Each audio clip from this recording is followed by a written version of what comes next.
Karma Rental Shop. Would you like to return your villain? A free afterlife and my alien employer. The plaza outside exit 10 of Gangnam Station always looked like some enormous tank. On rainy days, that tank filled with water that was filthy and sticky. Rainwater that seeped between the pavement stones mixed with exhaust fumes from the cars, pooling in oily, rainbow-streaked puddles. People rose onto their toes, desperate not to step in it. But the moisture already scattered through the air had already soaked everyone's collars through. Ijeol was swallowed up in that crowd. 2 straight weeks of overtime seemed to have wrung every last drop of moisture out of his body and packed in a heavy lead weight of exhaustion instead. His shoulders had gone stiff as stone, and his toes, swollen inside his shoes, sent a sharp jolt of pain up his nerves with every step. He wasn't a pushover. He wasn't some fool who didn't know how to get angry at someone or stand up for his own rights. It was just that, right now, he didn't have 1% of the energy left to fight anyone. I said I'm not going that way. Don't you see the traffic, buddy? Get another cab. The taxi driver rolled down his window and snapped at him. Ijeol had no strength left to talk back, so he simply lowered his head, dazed. The driver stomped on the gas as if spitting and sped off. The muddy water kicked up by the tires splashed against the hem of Ijeol's pants. A cold, unpleasant sensation crept up his calf, but Ijeol didn't even think to wipe it away. Instead of anger, only a deep, damp sense of emptiness pooled in his chest. I just want it all to stop. The moment that thought crossed his mind, a pain like a suppressed scream burst out near his heart. His breath caught, and his vision bled into gray. The noise of rain-soaked Gangnam Station grew distant, and only the afterimages of headlights traced long streaks across his eyes before fading. Ijeol's world went dark all at once, like a monitor switched off. When he opened his eyes again, Ijeol was sitting in some unidentifiable space. Outside the shop should have been rainy Seoul at night, but beyond the glass door was a cross-section of a universe he'd never seen before, pitch-black darkness rippling with a violet nebula. The interior was eerily still, and he couldn't feel any temperature at all. On the surface it looked like some old second-hand bookstore or rental shop, thick with the smell of aged paper and settled dust. But the details were uncanny. The shelves lining the walls, packed to the ceiling, held not books but tens of thousands of translucent holographic screens streaming at once. Inside them, people of every different appearance moved without a sound. Someone was crying. Someone was hitting another person. Someone simply stared blankly at the sky. Those countless lives, turned into data, poured down like a waterfall. You're awake? Your cellular recovery speed is about 3.2% faster than expected. Not bad resilience for an earthling's body. A low, cool voice spoke. The man sitting behind the counter had a face too perfectly symmetrical to be human. Even his dark hair seemed to lie in calculated positions, and his shirt collar stood as sharp as a blade's edge. The man flicked his fingers lightly in the air.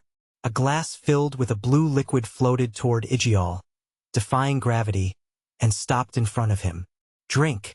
It'll help your neural system adjust to the abrupt environmental change called death, a kind of shock preventative. Ijeol accepted the glass, dazed.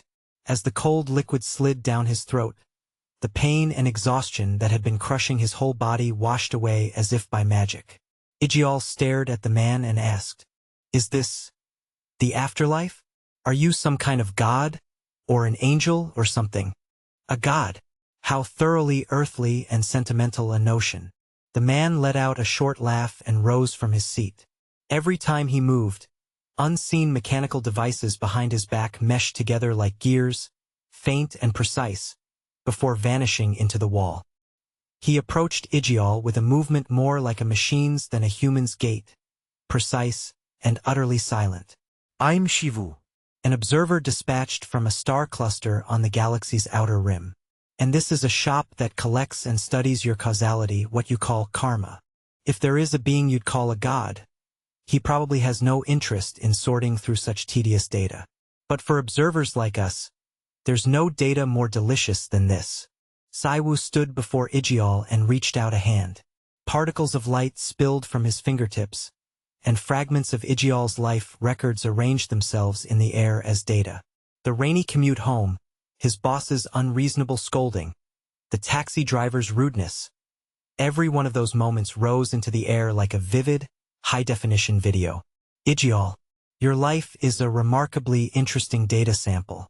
Despite having more than enough intelligence and physical strength to retaliate, you're the textbook case of a diligent little consumable who gives up his own rights for the sake of social efficiency and personal peace.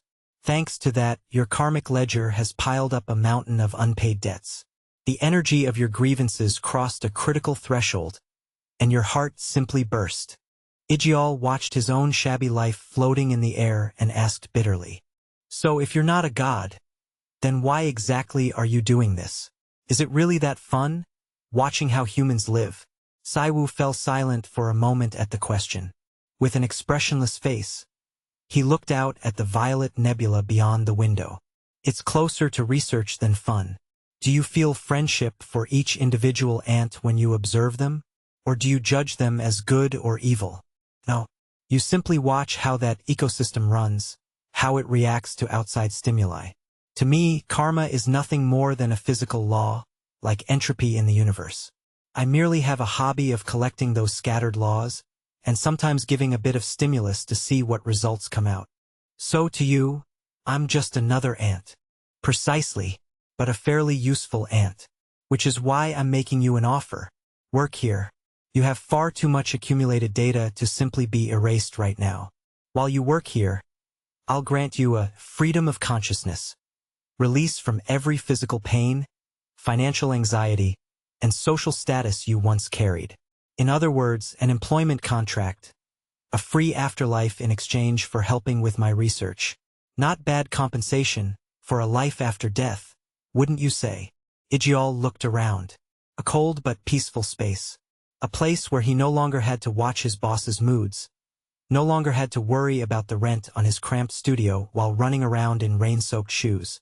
Boss, did we know each other in a past life by any chance? Or maybe I'm just your type. Why specifically me helping people with my exact same face? I feel like there's something between us, you know? Saiwoo stopped sorting through his documents and stared straight at Ijeol. His eyes were like cold, transparent glass marbles, holding no emotion at all. Mr. Ijeol, I'll say it again, don't flatter yourself. Your soul frequency is simply the standard issue East Asian everyman type, which makes you the most suitable sample. A face so common it fits in anywhere without a hint of strangeness. That's your only merit. Don't misunderstand. I don't love you, and I don't pity you. We are not friends. We are strictly an employer and an employee. At Saiwoo's cold words, Ijeol actually felt more at ease. This was better somehow. A thoroughly contractual relationship with an alien was far clearer than the vague kindness of divine salvation. Fine, I'll take the contract. There's nowhere for me to go back to, anyway. A wise choice. You really are a practical little ant. Saiwoo snapped his fingers, and a faint blue insignia was etched into Ijeol's chest. It was proof that he'd become an official employee of the rental shop, and a mark binding him to the physical laws of this space. Saiwoo pulled a thin metal chip from a drawer and tossed it to Ijeol. Your first assignment. Episode 1. There is a parallel world, World 73, home to an individual with a 99.9% genetic match to the taxi driver who drove you to your death. Deliver this inertia control chip to that world's Ijeol and provoke him into revenge. The method is simple. A human's instinctive rage will activate the chip.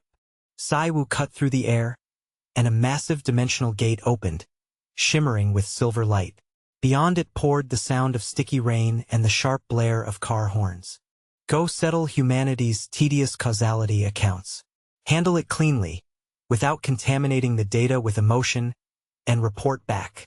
Ijeol gripped the chip tight and stepped through the dimensional gate.